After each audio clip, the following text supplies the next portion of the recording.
स्वागत आहे आणि आपण आलो आहे पालेवाडी कोंडेतलं हे धरण डॅम बघायला। जावडे फाट्याने आला तर सरळ जायचं आपलं तर ॲग्रीकॉलचं एकदम सरळ काहीतरी 5 ते 7 मिनिटं लागतात। मग तुम्हाला मी तो बोर्ड दाखवला आहे, त्या बोर्डनी आतमध्ये आला ती काहीतरी 1-2 मिनिटावर येतं ते धरण। मस्त वातावरण आहे, पावसाचं एक मैस असेल फॉर शुअर। आता जस्ट पाऊस पडून गेलेला आहे, म्हणजे तुफान येणार होतं त्याच्यानंतर पाऊस आलेला आपल्या लांजामध्ये। मस्त वाटतं वातावरण, एकदम थंडगार आहे। हे बघा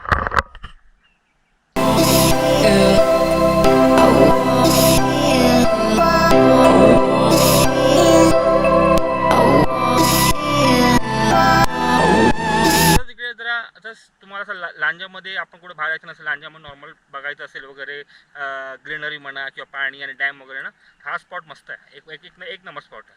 पावसामध्ये फॉर शुअर पाणी इतकं असेल, मस्त वाटतं एकदम।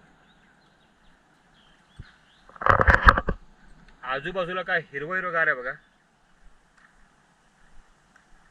म्हणजे आपला हा ब्लॉग फक्त आणि फक्त होणार या डॅम बद्दल, त्याच्यामुळे जास्त काय मोठा नाही, 3-4 मिनिटाच होईल मॅक्स टू मॅक्स।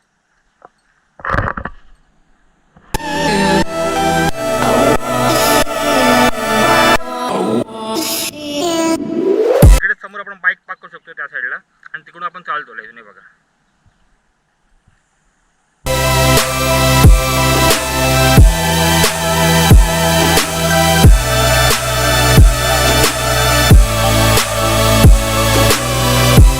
तर आपण जरा इकडे थोडंसं आतमध्ये जाऊया, म्हणजे इकडे तुम्हाला जरा आतून दाखवतो मी जरा।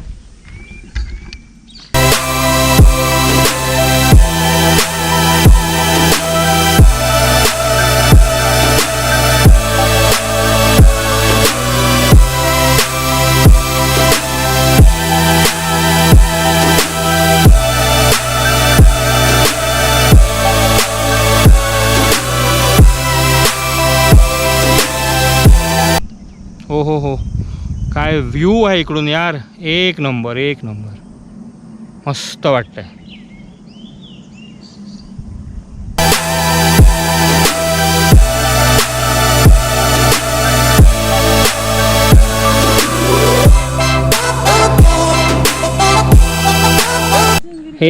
हे तिकडे हे आहे पाण्याचं मार्किंग, म्हणजे पाण्याचं पातळी मार्क करायला। हे बघा लाईनीत 4 आणि एक पाण्याच्या आतमध्ये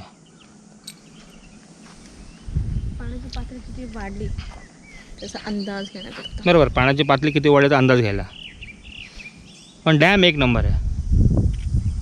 तर ह्या डॅमबद्दल आपल्याला सांगितलं होतं, आपले सबस्क्रायबर आहेत केदार पाडळकर म्हणून, त्यांचे खूप खूप धन्यवाद। त्यांनी मला फोटो पाठवले, त्यांनी मला एवढं आवडले की लगेच आपण आलो इकडे एक्सप्लोर करायला। असेच तुम्हाला काय लांजामध्ये किंवा लांजाच्या आजूबाजूला काय स्पॉट नक्कीच सांगा मला, मी नक्कीच कव्हर करायचा प्रयत्न करेन। हा स्पॉट खरं मला माहिती नव्हतं, खूप छान स्पॉट आहे बघा, मस्त वाटतं। आता आपण निघतोय घरी जायला। जास्त ब्लॉग मोठा नसेल, मॅक्स टू मॅक्स 4-5 मिनिटात ब्लॉग झाला असेल। तुम्हाला हा ब्लॉग कसा वाटला नक्कीच कमेंट करून सांगा, ब्लॉग लाईक शेअर नक्कीच करा।